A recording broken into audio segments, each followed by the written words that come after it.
नमस्कार भाइ बहिनीहरू, तपाईँहरूलाई स्वागत छ नेपाल अनलाइन स्कुलको युट्युब च्यानलमा। हाम्रो च्यानलमा कक्षा नर्सरीदेखि मास्टरसम्मका सबै विषयका सबै भिडियोहरू उपलब्ध छन्। तपाईँहरूले चाहिँ नेपाल युट्युबमा अथवा फेसबुकमा नेपाल अनलाइन स्कुल लेखेर सर्च गरी हाम्रो भिडियोहरू हेर्न सक्नुहुनेछ र हाम्रो भिडियोलाई लाइक, सब्सक्राइब र सेयर गरेर हाम्रो मद्दत गरिदिनुहोला भनेर विनम्र अनुरोध गर्दछु।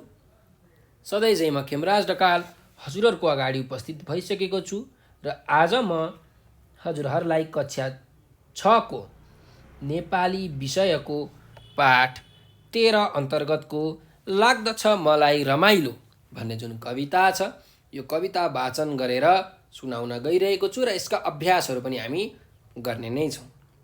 यो जुन लाग्दछ मलाई रमाइलो भन्ने कविता छ, यस कविताका सर्जक कवि राष्ट्रकवि माधव प्रसाद घिमिरे हुनुहुन्छ। उहाँ चाहिँ एकदम प्रकृति प्रेमी, प्रकृति स्वच्छन्दतावादी कवि हुनुहुन्छ। प्रकृतिका मनोरम दृश्यहरूमा रमाउँदै उहाँले अनेक कविता रच्नु भएको छ, अनेक कविता गद्नु भएको छ।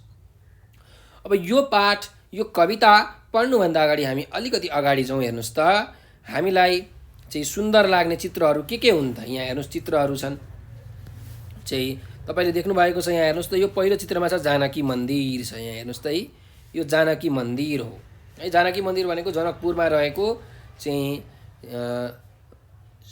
जनकपुरमा जनक राजाले हैन चाहिँ बनाएको एउटा भव्य मन्दिर छ, जानकी मन्दिर। जुन हामीले रामायण भन्ने कथा छ, हाम्रो पौराणिक कथा, त्यो कथामा हामीले पढ्न सक्छौँ। हाम्रो त इतिहास हो कि चाहिँ सीता भन्ने एकजना देवी, एकजना जनककी पुत्री सीता, माता सीताको चाहिँ विवाह चाहिँ अयोध्याका राजा दशरथका पुत्र श्रीरामसँग भएको थियो। यसरी चाहिँ त्यतिखेर पनि नेपाल र भारत बीच सुमधुर सम्बन्ध कायम भएको थियो भन्ने कुरा हामीले बुझ्न सक्छौँ। अब यो जुन ठाउँ छ जानकी मन्दिर, तपाईँहरू घुम्न जानुभएको होला, एकदम रमाइलो ठाउँ छ।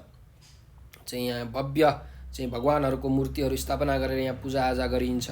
यहाँ अनेकौँ पर्यटकहरू वर्षौँ चाहिँ घुम्नका लागि यहाँ आउँछन्। त्यस्तै गरिकन अर्को छ, हेर्नुहोस्, कर्णालीको पुल। यो जुन कर्णालीको पुल छ त एकदम लामो पुल छ, यो एकदम सुन्दर पुल छ, यो एकदम लामो छ, एकदम रमाइलो छ। यो तपाईँहरू घुम्न जानुभएको होला, चाहिँ पश्चिमका भाइ बहिनीहरू चाहिँ यहाँ घुम्न एकचोटि जानु होला। एकदम यो इन्जिनियरिङ दृष्टिकोणले हेर्ने हो भने बडा चाहिँ एकदम बलियो पुल बनाइएको छ यो कर्णालीको पुल, तपाईँहरू हेर्नु होला है त। अर्को ठाउँ चाहिँ हेर्नुहोस्, त्यो मुस्ताङ। यो हिमाल पारीको जिल्ला मनाङ मुस्ताङ भन्दै चिनिन्छ। अत्यन्त सुन्दर एकदम चाहिँ डेजर्ट भनिन्छ होइन, मरुभूमि, नेपालको मरुभूमि भनेर चिनिन्छ। एकदमै चाहिँ मनोरम वातावरण छ यो मुस्ताङको। अनेकौँ मानिसहरू चाहिँ यो मुस्ताङ घुम्न भनेर जान्छन् है, चाहिँ बाइकमा सवारी गर्दै, राइड गर्दै चाहिँ मुस्ताङ घुम्न जान्छन्। एकदम रमाइलो ठाउँ छ, हिमालपारीको जिल्ला भनेर यसलाई हामीले चिन्छौँ। यो तपाईँहरूलाई कहिलेकाहीँ हाजिर जवाफको प्रतियोगितामा पनि सोधिन्छ, हिमालपारीको जिल्ला भनेर कुन हो भन्दा मनाङ मुस्ताङ हो अनि तपाईँले भन्न सक्नुहुन्छ। अर्को छ, हेर्नुहोस्, फेवाताल। अब पोखरामा एउटा ताल छ फेवाताल, एकदम रमणीय ताल छ। चाहिँ यो जुन हिमाल छ, यहाँ हिमाल देख्नुभएको छ, एउटा माछापुच्छ्रे भन्ने हिमाल छ। यो माछापुच्छ्रे हिमालको चाहिँ जुन तस्बिर छ, यो हाम्रो फेवातालमा देखिन्छ होइन। तपाईँ एउटा गीत सुन्नुभएको छ, फेवातालको आँगनमा लैलै माछापुच्छ्रेको छाया भनेर। यसरी छाया देखिन्छ। यो माछापुच्छ्रे हिमालको अत्यन्त मनोरम सुन्दर दृश्य छ। चाहिँ वर्षेनी अनेकौँ पर्यटकहरू चाहिँ फेवाताल हेर्न भनेर चाहिँ विदेशबाट नेपालमा आउने गरेका छन्। यसले चाहिँ नेपालको जुन यो आम्दानी छ त्यो चाहिँ एकदम वृद्धि भएको छ पर्यटकले गर्दाखेरि। यस्तै सुन्दर सुन्दर अनेकन ठाउँहरू छन्। यस्तै सुन्दर ठाउँहरू चाहिँ का बारेमा वर्णन गर्दै हाम्रो कवि राष्ट्रकवि माधव प्रसाद घिमिरेले यो कविता लेख्नु भएको छ, लाग्दछ मलाई रमाइलो। अब यो कविता चाहिँ गीती लयमा लेखिएको छ। यसलाई गीत जसरी पनि हामीले गाउन सक्छौँ। अब यो पाठ चाहिँ, यो कविता चाहिँ हजुरहरू मसँगै सस्वर वाचन गर्नुहोला। ल हेरौँ है। लाग्दछ मलाई रमाइलो मेरै पाखा पखेरो, हिमाल चुली मन्तिर पानी भर्ने पँधेरो, लेकै हेरौँ लाली गुराँस पेसी हेरौँ प्याउली पिरती बाँच्ने परेवा बिरह बोल्ने न्याउली हिमाल छुन्छ बेलुकी सप्तर्षिका तातीले जुनेली रात बिताउँछन् गाउँदा गाउँदै साथीले सम्झन्छु म हिमचुली आँसुको ढिका खसाली यो बिरानो मुलुकमा बस्दैन माया बसाली नौ डाँडाको पारमा प्रीतिको देश छ मेरो मनमा घाम नलागे संसारै सारा अँधेरो मेरो कालीले कैलाई ताकेर जाने बादल नछोए पनि हातले हेर्दैमा कति कोमल दौडाइ लान्छ मलाई यही बादलु छायाले पार्दछ जहाँ इन्द्रेणी परेला भिज्ने मायाले भनेर यसरी यो हाम्रो राष्ट्रकवि माधव प्रसाद घिमिरेले लेख्नुभएको लाग्दछ मलाई रमाइलो भन्ने कविता हामीले सस्वर वाचन गऱ्यौँ। तपाईँले पनि म सँगसँगै वाचन गर्नुभयो होला। अब हेर्नुहोस् त यो कवितामा चाहिँ हाम्रो राष्ट्रकवि माधव प्रसाद घिमिरेलाई चाहिँ जुन आफ्नो पाखा पखेरो छ, आफ्नो ठाउँ छ, जुन पानी भर्ने ठाउँ छ पँधेरो हो, त्यो चाहिँ एकदमै रमाइलो लाग्छ। हिमालहरू अत्यन्त सुन्दर लाग्छ, त्यहीँ बसेर चाहिँ रमाइरहौँ हैन। लेकहरूमा हेऱ्यौँ भने चाहिँ एकदम लाली गुराँस छ, बेसी हेऱ्यौँ भने एकदम प्याउली भनेको चाहिँ एउटा पहेँलो प्रकारको फुल हो, फुलले भरिएको छ। त्यस्तै जङ्गलतिर हेर्ने हो भने चाहिँ वन जङ्गलतिर यो न्याउलीले एकदम बिरह बोल्छ भनेको चाहिँ आफ्नो जुन सङ्गिनी छ त्यो सङ्गिनीसँग छुटिसकेपछि आफ्नो दुःख वेदना चाहिँ यो न्याउली भन्ने जुन चरा छ त्यो न्याउली भन्ने चराले एकदम चाहिँ मजाले गाउँछ, मजाले उसको स्वर सुनिन्छ, उसको स्वरमा एकदम दुःख पीडा वेदना हामीले चाहिँ महसुस गर्न सक्छौँ। त्यस्तै परेवा छ, परेवालाई हामी चाहिँ यो प्रेमको प्रतीक मान्छौँ हैन। पिरती बाँच्ने परेवाको जोडी भनेर भनिन्छ। त्यस्तै बेलुका आकाशतिर हामीले हेऱ्यौँ भने जुन ताराहरू देख्छौँ, सप्तर्षिका ताराहरू, अनेकन ताराहरू देख्छौँ, त्यो ताराहरूले चाहिँ हिमालय छुन खोज्छ। त्यस्तै यो प्रकृतिका मेरा जुन जीव जनावरहरू छन्, जन्तुहरू छन्, पशु पक्षीहरू छन्, किरा फटेङ्ग्राहरू छन्, यिनीहरूले रात त्यहीँ बिताउँछन्। यी जुनेली रातमा, जुन लागेको रातमा ती बिताउँछन्। एकदमै मनोरम दृश्य चाहिँ हेर्दै उनीहरूले आफ्नो रात चाहिँ त्यहीँ बिताउँछन् भनेर यसरी माधव प्रसाद घिमिरेले भन्दै हुनुहुन्छ। अनि अरूको देश, अरूको मुलुकमा चाहिँ गएर आफ्नो देशको, आफ्नो माटोको चाहिँ आफ्नो जुन देशको प्रकृति छ त्यसको एकदमै धेरै सम्झना आउँछ हैन। अब यो अरूको देशमा बसेर म आफ्नो देशको हिमचुली सम्झन्छु, म आफ्नो देशको हिमाललाई सम्झिँदै म रुन्छु भनेर यसरी चाहिँ कवि माधव प्रसाद घिमिरेले भन्नुभएको छ। त्यस्तै मेरो बस्ने जुन ठाउँ छ, म बस्ने जुन कालीगण्डकीको लेक छ, त्यो लेकमा बादल छोएर जान्छ, छुन म सक्दिनँ, त्यही पनि हातले छुन नसके पनि हेर्दाखेरि एकदमै कोमल देखिन्छ हैन, अत्यन्त सुन्दर देखिन्छ। यो बादलको छायाले मलाई एकदम दौडाइ लान्छ, यो जहाँ गयो म त्यहीँ जान्छु। त्यस्तै यसले चाहिँ परेला भिज्ने पानी, एकदम तप्प पानीले बसाल्छ, यो वर्षाउँछ बादलले, र इन्द्रेणी पनि एकदम राम्रोसँग पार्छ भनेर यसरी यो कवितामा माधव प्रसाद घिमिरेले प्रकृतिको वर्णन गर्दै यो कविता लेख्नु भएको छ है। अब यस कवितामा भएका हामीहरू शब्द अर्थमा जाउँ। यहाँ हेर्नुहोस्, पखेरो भनेर भनेको छ। त पखेरो भनेको के हो? पखेरो भनेको चाहिँ जुन पहाडको भिरालो भाग हुन्छ, भिर परेको भाग हुन्छ हैन, भिर हुन्छ, त्यसलाई हामी पखेरो भन्छौँ। त्यस्तै अर्को छ पँधेरो। पँधेरो भनेको के हो भन्दाखेरि जुन पहाडतिर खानेपानी हुन्छ, खानेपानी आउने एउटा कुवा हुन्छ, मूल हुन्छ, धारो हुन्छ, हो त्यसलाई पँधेरो भनिन्छ। त्यहाँबाट चाहिँ खानेपानी मान्छेहरूले बोक्दै लिएर आउँछन् है, त्यो पँधेरो भयो। त्यस्तै अर्को छ हेर्नुहोस्, बेसी भनेर। बेसी भनेको के हो भने जुन पहाडहरू हुन्छन् त्यो पहाडको चाहिँ फेदको भाग एकदम तलको भागलाई हामी के भन्छौँ बेसी भन्छौँ। त्यहाँ चाहिँ एकदम उब्जाउ जमिनहरू हुन्छ, उर्वरा जमिन हुन्छ, मलिलो माटोहरू हुन्छ, त्यहाँ चाहिँ मल भएको माटो हुन्छ, त्यहाँ एकदम धेरै उब्जाउ हुन्छ है। त्यो बेसी भनेको चाहिँ पहाडको तल्लो भागलाई फेदलाई हामी बेसी भन्छौँ। लेक भनेको चाहिँ पहाडको माथिल्लो भागलाई भन्छौँ है त।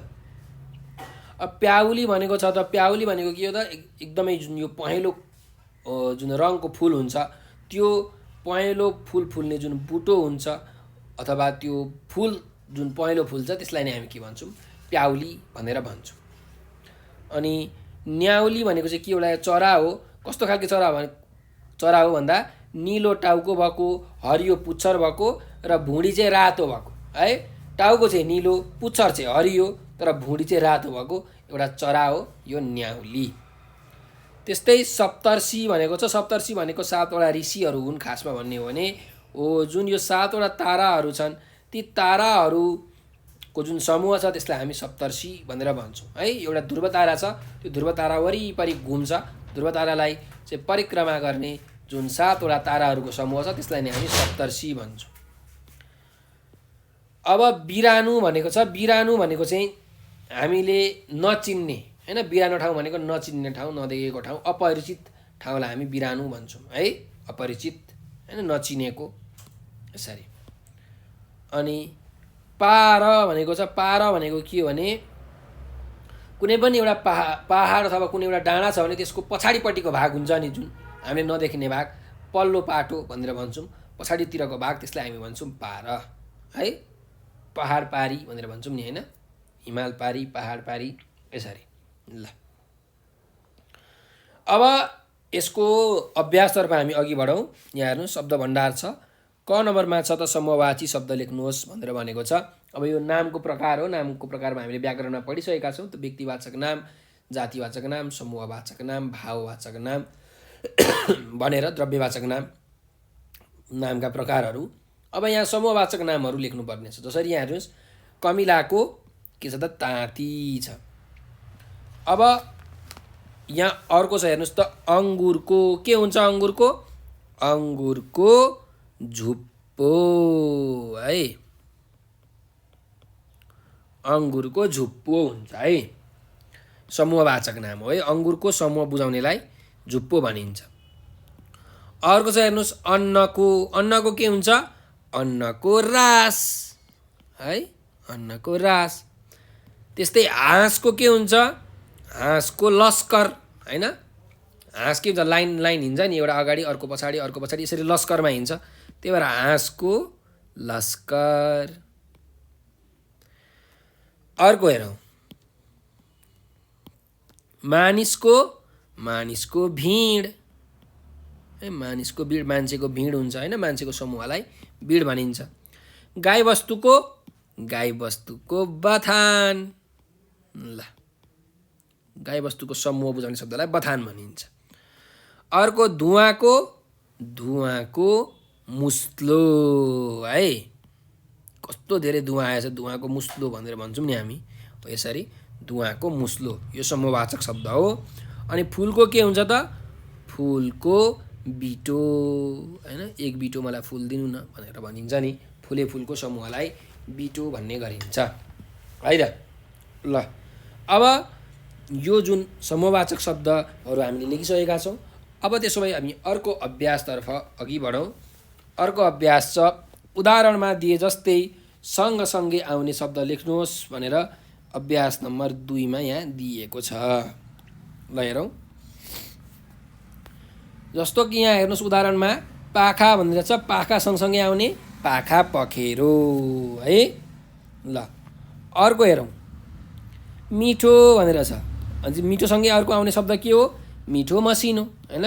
मिठो मसिनो खाऊ न त आज भनेर यसरी भनिन्छ नि, त्यही भएर मिठो मसिनो यसरी। ल त्यस्तै अर्को छ गाउँ। त के हुन्छ गाउँ बस्ती हैन। गाउँ बस्ती सँगसँगै आउने शब्द हो, त्यही भएर गाउँ बस्ती। अब कसैले गाउँ ठाउँ पनि लेख्न सक्नुहुन्छ हैन, गाउँ बस्ती अथवा गाउँ ठाउँ। ल अर्को छ टोल। टोलको के हुन्छ त टोल टोल, हामी टोल टोल घुम्दै गएका थियौँ भनेर भन्न सकिन्छ होइन, टोल टोल यसरी। ल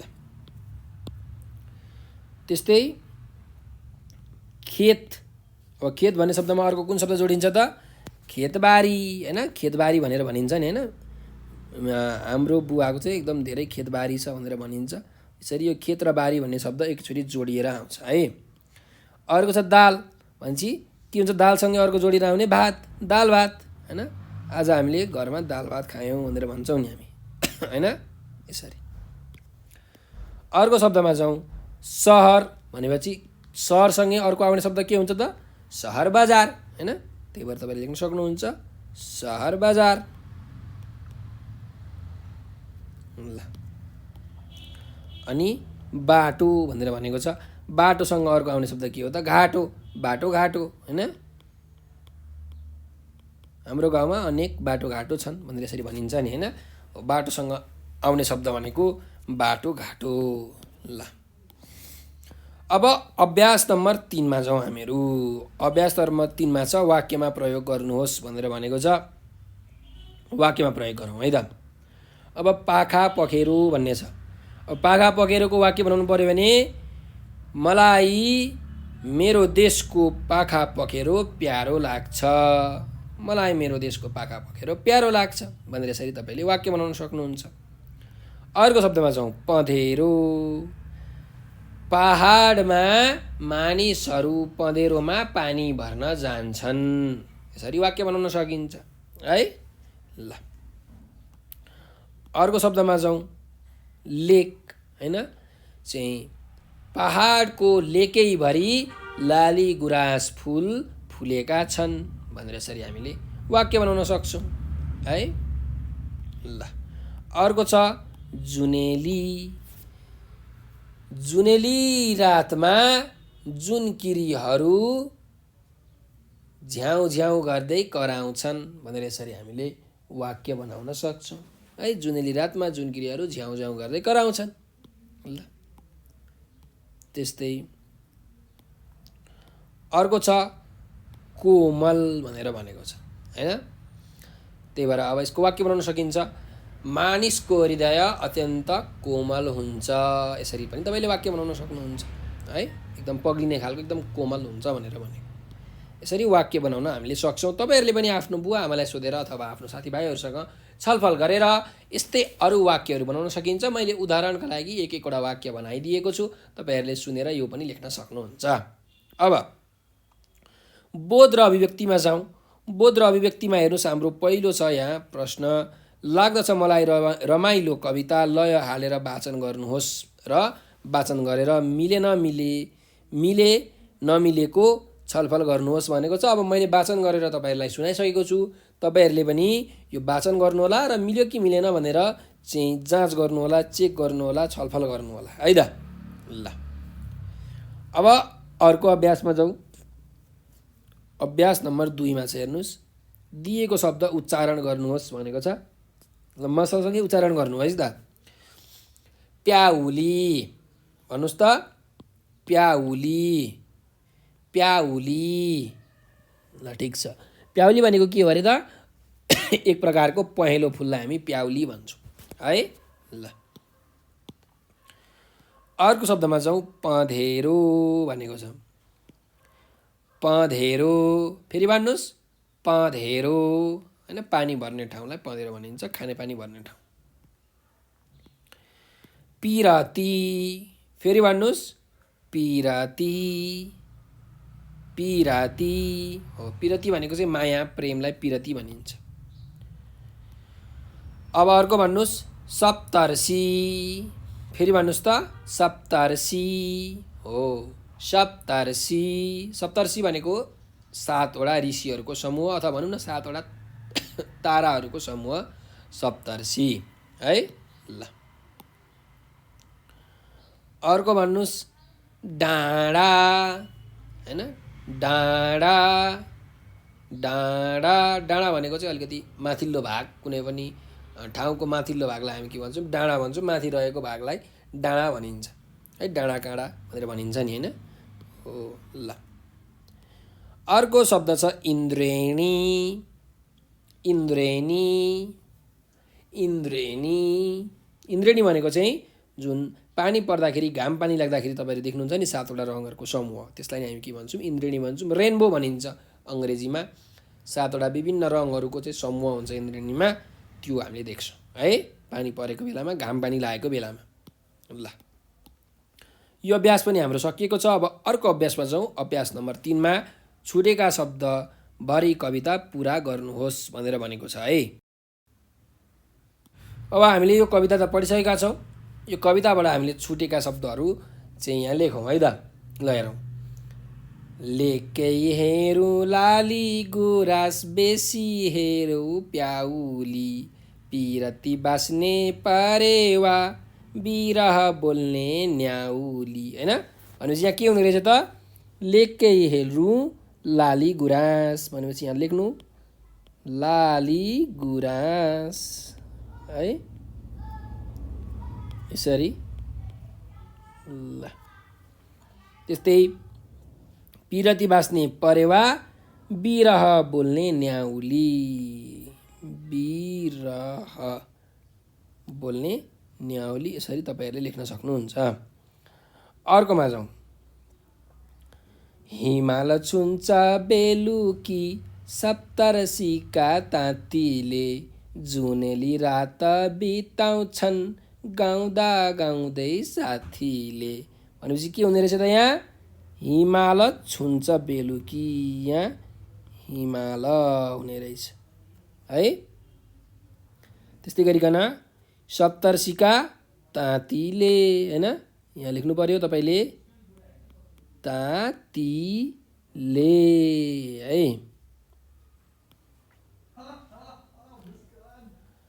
त्यस्तै जुनेली रात बिताउँछन् गाउँदा गाउँदै साथीले, त्यही भएर जुनेली रात बिताउँछन् गाउँदा गाउँदै। यसरी यहाँ चन्द्रबिन्दु हुन्छ उमा, यहाँ पनि उमा चन्द्रबिन्दु, गाउँदा गाउँदै साथीले। तपाईँहरूले पाठ हेरेर यो लेख्न सक्नुहुन्छ। ल अब हेर्नुहोस्, हामीहरू चाहिँ अर्को अभ्यासमा जाउँ। अभ्यास नम्बर 4मा उदाहरणमा दिए जस्तै गरी गद्यमा लेख्नुहोस् भनेको छ। अब यो अभ्यास नम्बर 4 जुन छ, उदाहरणमा दिए जस्तै गरी गद्यमा लेख्नुहोस्, यो हामी लेखौँ है त। ल हेरौँ। गद्य र पद्य भनेको के हो भने, पद्य भनेको चाहिँ जुन कुरा गाउन सकिन्छ त्यसलाई पद्य भनिन्छ, र गद्य भनेको चाहिँ जुन कुरा गाउन सकिँदैन त्यसलाई हामीले गद्य भन्छौँ। पढ्न मात्रै सकिन्छ, गाउन सकिँदैन। जस्तो कि यहाँ हेर्नुहोस्, यो एउटा यहाँ चाहिँ वाक्य छ, लाग्दछ मलाई रमाइलो मेरै पाखा पखेरो। यो भनेको चाहिँ केमा छ त? यो भनेको पद्यमा छ। पद्य भनेको गाउन सकिन्छ, लाग्दछ मलाई रमाइलो मेरै पाखा पखेरो यसरी। तर यसलाई अब गद्यमा हामीले परिवर्तन गर्नुपर्नेछ। गद्य भनेको चाहिँ गाउन नसकिने। कसरी परिवर्तन गरेको छ हेर्नुहोस् त। उदाहरणमा मलाई मेरै पाखा पखेरो रमाइलो लाग्दछ, यसरी यहाँ परिवर्तन गरेको छ। भनेपछि हामीले अब जुन यहाँ अभ्यास दिएको छ, यो अभ्यासलाई पनि यसरी नै परिवर्तन गर्नुपर्ने रहेछ है गद्यमा। यो चाहिँ गद्यमा हो, यो गाउन सकिँदैन होइन। ल अब हेरौँ। क नम्बरमा छ, हिमाल छुन्छ बेलुकी सप्तर्षिका तातीले भनेको छ। भनेपछि यसलाई हामीले कसरी लेख्न सकिन्छ त? ल भन्नुहोस् त। ल यहाँ हेर्नुहोस्। सप्तर्षिका तातीले बेलुकी हिमाल छुन्छ। के अरे? सप्तर्षिका लेख्नुहोस् है म सँगसँगै। तातीले बेलुकी हिमाल छुन्छ।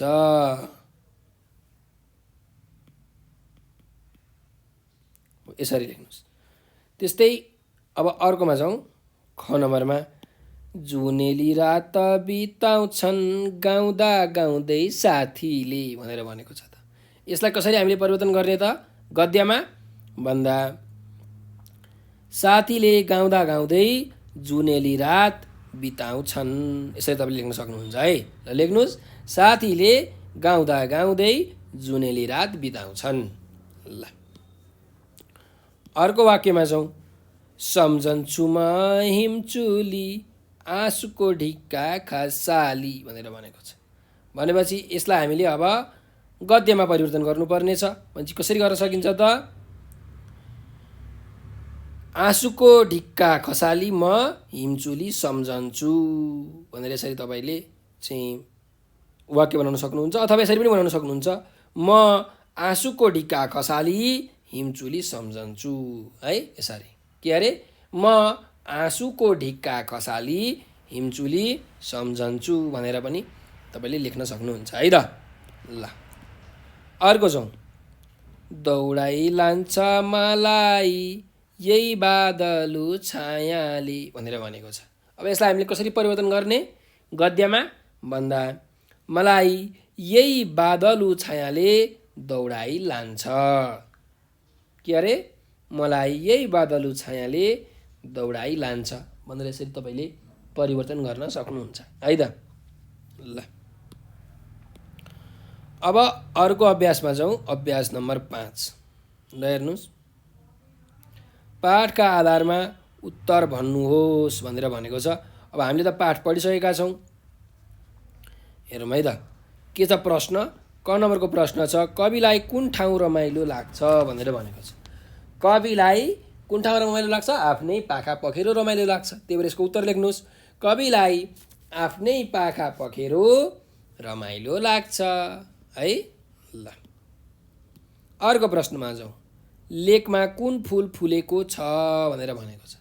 लेकमा कुन फुल फुलेको छ? लाली गुराँस फुलेको छ। त्यही भएर लेकमा लाली गुराँस फुल फुलेको छ। यसरी तपाईँले उत्तर लेख्न सक्नुहुन्छ। अर्को प्रश्न हेरौँ। बेसीमा कुन फुल फुलेको छ भनेर भनेको छ। बेसीमा प्याउली भन्ने पहेँलो फुल फुलेको छ। यसरी तपाईँले उत्तर लेख्न सक्नुहुन्छ है। ल अर्को प्रश्नमा जाउँ। कुन चराले बिरह बोल्छ भनेर भनेको छ। कुन चराले? न्याउली भन्ने चराले बिरह बोल्छ। यसरी तपाईँले उत्तर लेख्न सक्नुहुन्छ है। न्याउली भन्ने चराले बिरह बोल्छ। अब पँधेरो कहाँ छ भनेर अर्को ङ नम्बरको प्रश्न छ। त पँधेरो कहाँ छ? हिमाल चुलीको मुनितिर पँधेरो छ भनेर हामीले यसरी उत्तर लेख्न सक्छौँ। के अरे, हिमाल चुलीको मुनितिर पँधेरो छ है। यसरी ल अब अर्को प्रश्नमा जाउँ, अर्को अभ्यासमा जाउँ। अर्को अभ्यास छ हेर्नुहोस् त, अभ्यास नम्बर 6। पाठका आधारमा छोटो उत्तर लेख्नुहोस् भनेर भनेको छ। अब हामीलाई प्रश्न छ हेर्नुहोस्, क नम्बरको प्रश्न। साथीले गाउँदा गाउँदै कस्तो रात बिताउँछन् भनेर भनेको छ। भनेपछि साथीले गाउँदा गाउँदै जुनेली रात बिताउँछन् भनेर यसरी तपाईँहरूले उत्तर लेख्न सक्नुहुन्छ है। ल अर्को प्रश्नमा जाउँ। कवि आँसुका ढिक्का खसालेर के सम्झन्छन् भनेर भनेको छ। के सम्झन्छन्? कवि आँसुको ढिक्का खसालेर आफ्नै देशको हिमाल चुली सम्झन्छन् भनेर यसरी तपाईँहरूले उत्तर लेख्न सक्नुहुन्छ है। कवि आँसुका ढिक्का खसालेर आफ्नै देशको हिमाल चुली सम्झन्छन्। ल अर्कोमा जाउँ। कति बेला सारा जगत अँध्यारो हुन्छ भनेर भनेको छ। कति बेला सारा जगत अँध्यारो हुन्छ? रात परेको बेला होइन, मनमा घाम नलागेको बेला सारा जगत अँध्यारो हुन्छ है। अब हाम्रो मनमै दोष छ, नराम्रो कुरा छ। हाम्रो मनमै घाम लागेको छैन भने त सबै अँध्यारो देखिन्छ कि देखिँदैन हो। त्यही भएर मनमा घाम नलागेको बेला सारा जगत अँध्यारो हुन्छ भनेर यसरी हामीले चाहिँ उत्तर लेख्न सक्छौँ। ल अर्को प्रश्नमा जाउँ। घ नम्बरको प्रश्न। परेवा वा न्याउरीले के बताउँछन् भनेर भनेछ। परेवाले प्रेम अथवा पिरती र न्याउनीले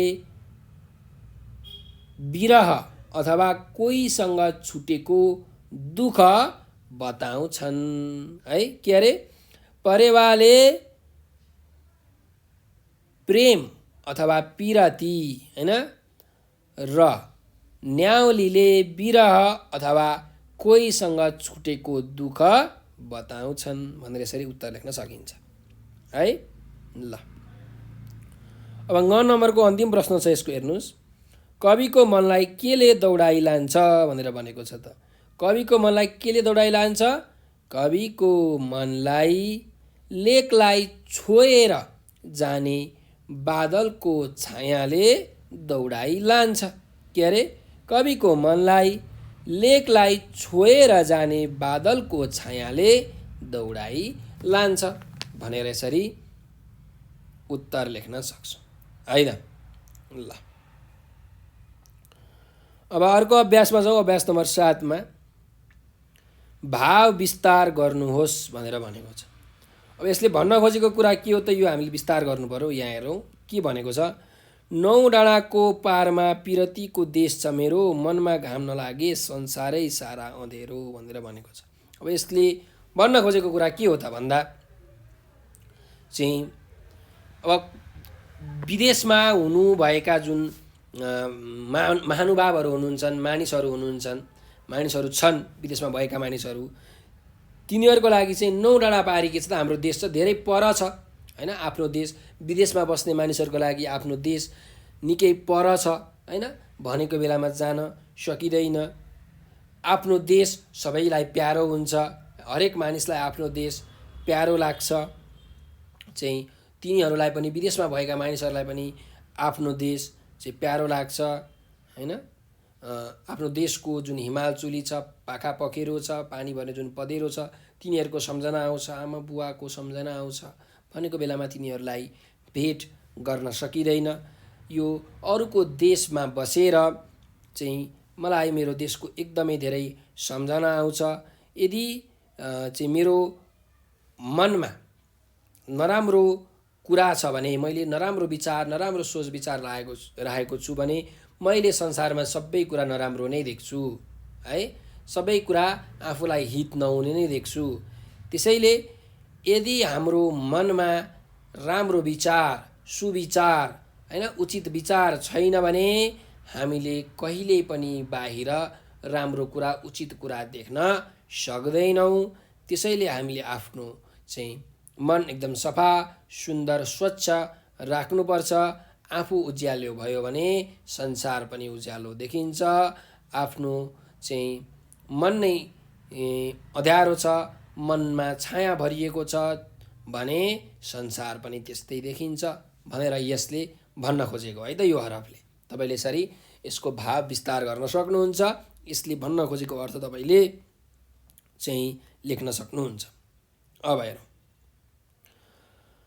अभ्यास नम्बर 8 मा छ।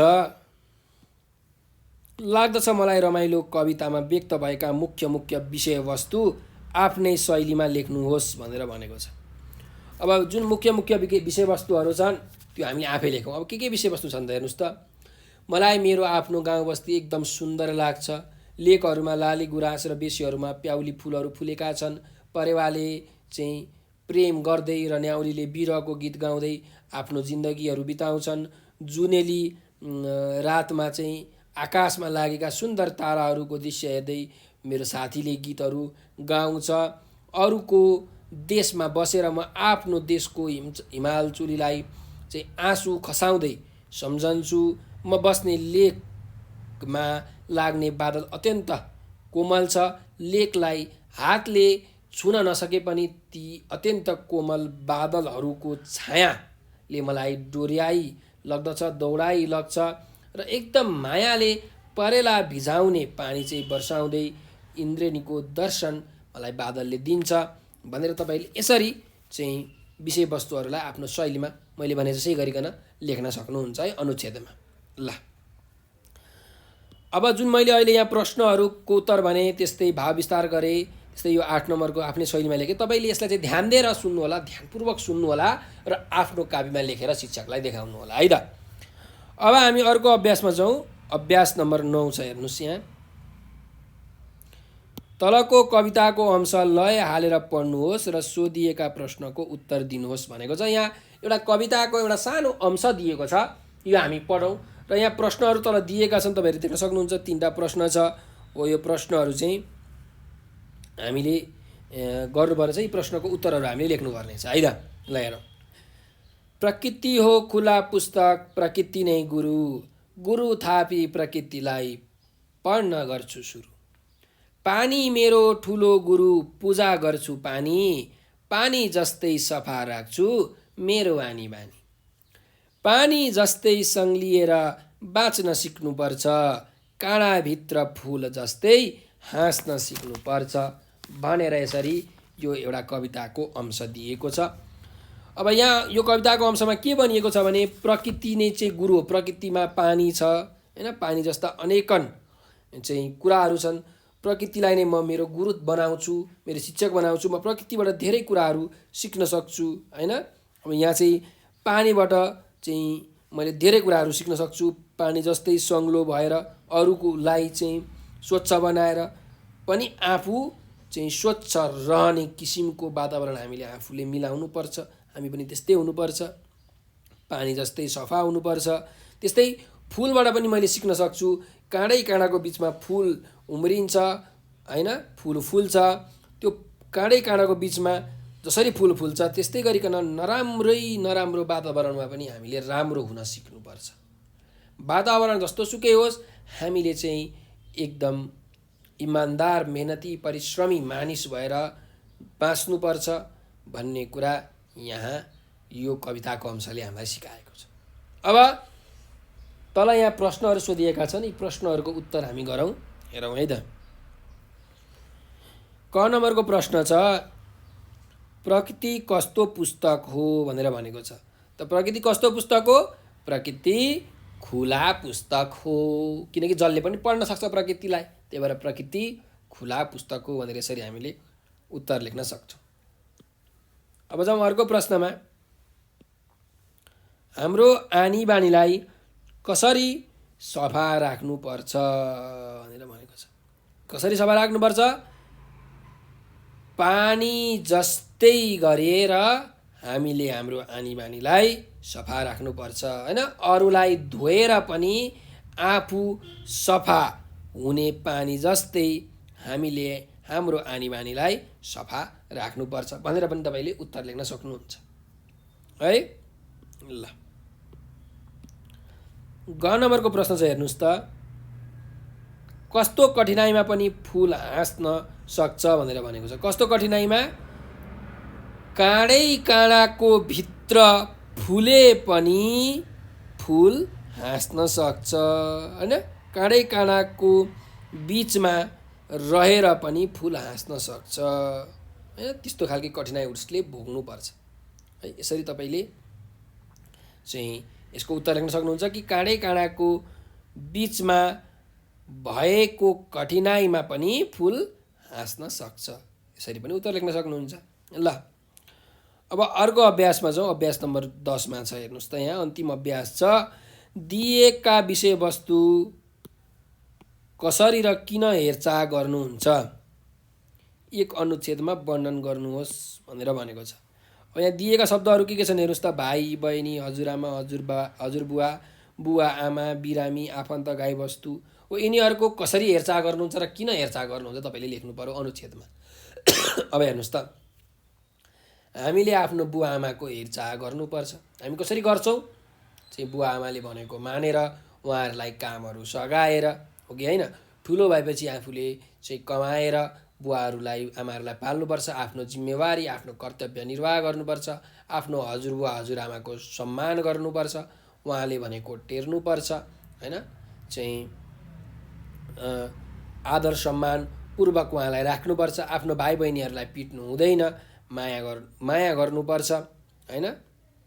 उनीहरूले चाहिँ हामीलाई धेरै कुरा चाहिँ सिकाउन सक्छन्। उनीहरूको आनी बानी हेरेर हामी धेरै कुराहरू सिक्न सक्छौँ र हामीले पनि उनीहरूलाई धेरै कुरा सिकाउन सक्छौँ। भाइ बहिनीहरू भनेका यो देशको कर्णधारहरू हुन्, देश बनाउने पछि तिनीहरूले नै हुन्। त्यही भएर हामीले तिनीहरूको हेरचाह गर्नुपर्ने हुन्छ। बिरामी र आफन्तहरूसँग एकदम राम्रो सम्बन्ध, आफन्तसँग एकदम सुमधुर सम्बन्ध राख्नुपर्छ, उनीहरूसँग बेला बेलामा वार्तालाप गर्नुपर्छ होइन। र बिरामीहरूलाई पनि हामीले सेवा गर्नुपर्छ। सेवा नै सबैभन्दा ठुलो धर्म हो। बिरामीलाई निको बनाएपछि ऊ एकदमै खुसी हुन्छ, किनकि बिरामी हुँदाखेरि हामी कति दुखित हुन्छौँ होइन, हामीलाई कति दुःख हुन्छ, हामीलाई कति पीडा वेदना हुन्छ, सबै मानिसलाई त्यस्तै त हुन्छ। त्यस्तै गाईवस्तुको हेरचाह हामी कसरी गर्छौँ भने गाईवस्तुहरूलाई चाहिँ खानेकुरा दिएर, पानी दिएर होइन, परालहरू दिएर, खोले दिएर चाहिँ हामी हेरचाह गर्छौँ। गाईवस्तुहरूबाट हामीले दुध चाहिँ पाउँछौँ। दुध जस्तो अमृत जुन लिएपछि, जुन पिएपछि हाम्रो चाहिँ जुन शरीर हुन्छ एकदम सुदृढ सबल बलियो हुन्छ होइन, हाम्रो चाहिँ हामी तेजस्वी हुन्छौँ गाईको दुध खाएर। त्यही भएर हामीले गाईको हेरचाह गर्नुपर्ने हुन्छ। त्यस्तै गाई भनेको प्रकृतिको एउटा जनावर हो। हामीले हरेक जनावरलाई सम्मान गर्न सिक्नुपर्छ भन्ने कुरा तपाईँले यसरी मिलाएर लेख्न सक्नुहुन्छ है त। ल, अब यो भिडियो यहाँ सकिएको छ। यो पाठ जुन पाठ 13 छ, लाग्दछ मलाई रमाइलो भन्ने जुन कविता छ, यो कविताको चाहिँ सबै अभ्यासहरू हामीले गरिसकेका छौँ। भाइ बहिनीहरूले पनि यो सबै सुनिसक्नु भएको छ। अब राम्रो तरिकाले ध्यानपूर्वक यो सुनेर आफ्नो कापीमा लेख्ने काम चाहिँ भाइ बहिनीहरूको हो है। यो चाहिँ तपाईँहरूको गृह कार्य हो। तपाईँहरूलाई यो भिडियो कस्तो लाग्यो कमेन्टमा प्रतिक्रिया अवश्य दिनुहोला। र हजुरहरूलाई कुनै समस्या छ अथवा केही कुरा आएन, बुझ्नु भएन, त्यस्तै गरिकन हाम्रो नेपाल अनलाइन स्कुलको टिमलाई केही सरसल्लाह सुझावहरू दिन मन लागेको छ भने एउटा नम्बर टिप्नुहोस् 98 4 95 95 8 95 98495 95895 हो। यो नम्बरमा तपाईँले भाइबर, टेलिग्राम र व्हाट्सएपमा हामीलाई म्यासेज गर्न सक्नुहुन्छ। र हामीसँग टिकटक, फेसबुक, ट्विटर र इन्स्टाग्राम पनि छ। तपाईँहरूले त टिकटक र फेसबुक त चलाउनुहुन्छ होला हो। तपाईँले टिकटकमा, फेसबुकमा अथवा ट्विटर अनि इन्स्टाग्राममा हामीलाई नेपाल अनलाइन स्कुल लेखेर त्यहाँ सर्च गर्नुहोस् अनि फलो गर्नुहोस्। त्यहाँ हामीले एकदम रमाइलो रमाइलो भिडियो, त्यस्तै यी पाठहरूका भिडियोहरू पनि र रचनात्मक क्रियाकलाप, अतिरिक्त क्रियाकलापहरू पनि हामीले त्यहाँ गराउने गरेका छौँ। हाजिरी जवाफ प्रतियोगिता, निबन्ध लेखन प्रतियोगिता, कविता वाचन प्रतियोगिता, कथा लेखन प्रतियोगिता जस्ता अनेक जुन रचनात्मक प्रतियोगिताहरू हुन्छन् त्यो हामी त्यहाँ गराउँछौँ। र हामीले चाहिँ विशेष उपहार र पुरस्कारको पनि व्यवस्था गरेका छौँ। तपाईँहरूले त्यसमा सहभागी भई उचित पुरस्कार जित्नुहुनेछ भन्ने मलाई आशा छ। र हजुरहरूले हाम्रो यो भिडियो चाहिँ लाइक, सब्सक्राइब र सेयर गर्न नबिर्सनुहोला। नेपाल अनलाइन स्कुलको सहयोगी हात बनिदिनुहोला भनेर विनम्र अनुरोध गर्दै म आज हजुरहरूबाट बिदा लिन चाहन्छु। हजुरहरूले यो भिडियो अन्तिमसम्म हेरिदिनु भएकोमा हजुरहरूलाई हृदयदेखि धेरै धेरै धन्यवाद। स्वस्थ रहनुहोस्, व्यस्त रहनुहोस्, मस्त रहनुहोस्।